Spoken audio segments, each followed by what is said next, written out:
Welcome সবাইকে। আমি সূর্য। চলে আসলো দেবের নতুন সিনেমার ট্রেইলার, যেটার নাম দেওয়া হয়েছে টেক্কা। তো আজকে আমরা টেক্কা সিনেমার ট্রেইলার নিয়ে আলোচনা করবো এবং কেমন হয়েছে সেই বিষয়ে কিছু কথা বলবো। তো এই 5-6 ঘন্টা আগেই বের হয়ে গেল দেবের টেক্কা সিনেমার ট্রেইলার। তো ট্রেইলারটা দেখে আমার যেমন মনে হলো, আসলে দেব তো একজন সুপারস্টার এবং একজন মেইন স্ট্রিম সিনেমার একজন নায়ক। তো তিনি বা সে যখন এই ধরনের সিনেমা করে তখন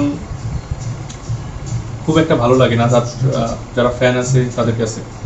কিন্তু কিছুদিন আগে দেবের খাদান সিনেমা ট্রেলার মুক্তি পেয়েছিল। সেই ট্রেলারটা দেখে সবাই অনেক মুগ্ধ হয়েছিল যে আসলে বাংলা সিনেমায় এত সুন্দর একটি ট্রেলার। তারপর পরেই টিকার টিজার আসলো, এবার ট্রেলার আসলো। তো টিকার ট্রেলার দেখে যেটা মনে হলো, এটা কিন্তু লো স্কেলের একটা সিনেমা, হাই স্কেলের একটি সিনেমা এবং সিনেমাটার ভিতরে ডিটেইল আছে অনেক। এবং সিনেমাটার ভিতরে যে ল্যাঙ্গুয়েজগুলো ইউজ করা হয়েছে, ল্যাঙ্গুয়েজগুলো সরাসরি লোকালি ল্যাঙ্গুয়েজ যেগুলো ব্যবহার করে সাধারণ মানুষ, সেভাবেই আর কি। তো ট্রেলারটা দেখে আমার মনে হচ্ছে প্রত্যেকেই তাদের অভিনয়গুলো সম্পূর্ণ মনোযোগ দিয়ে সম্পূর্ণ মনোযোগ দিয়ে বা তাদের সবটুকু দিয়েই তারা অভিনয় করছে। এবং দেবের অভিনয়ের কথা আর কিছু বলবো না, সে নিজেকে ভেঙে চুরে বিভিন্নভাবে উপস্থাপন করে।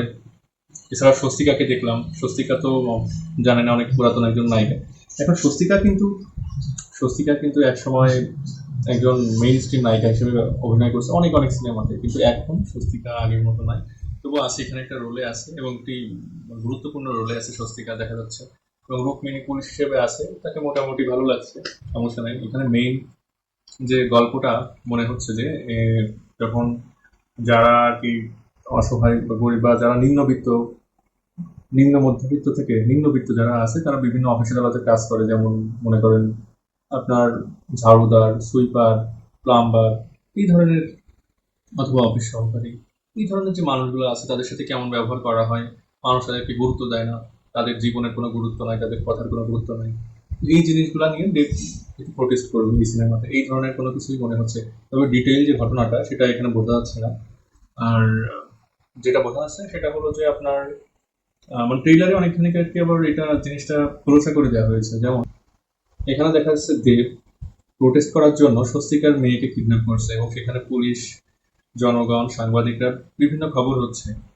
এবং স্বস্তিকা বলছে যে যত টাকা লাগে সে দিয়ে তার মেয়েকে ছাড়াবে। কিন্তু তারপর পরে দেখা যায় স্বস্তিকাও দেবের ছেলেকে আর কি, সিনেমাতে দেবের ছেলেকে কিডন্যাপ করছে। তো এখানে প্রতিদ্বন্দ্বী টেক্কা, কে কাকে টেক্কা দিয়ে দিতে পারবে, এই ধরনেরই কোনো কিছু চলছে। তো দেখা যাক সামনে পুজোতে আসছে সিনেমাটা কেমন হয়।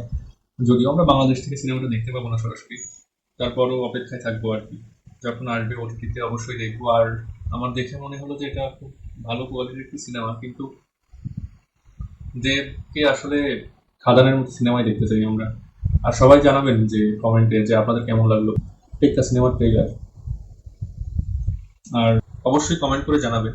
আর আমাদের চ্যানেলটিকে সাবস্ক্রাইব করবেন। তো টাটা।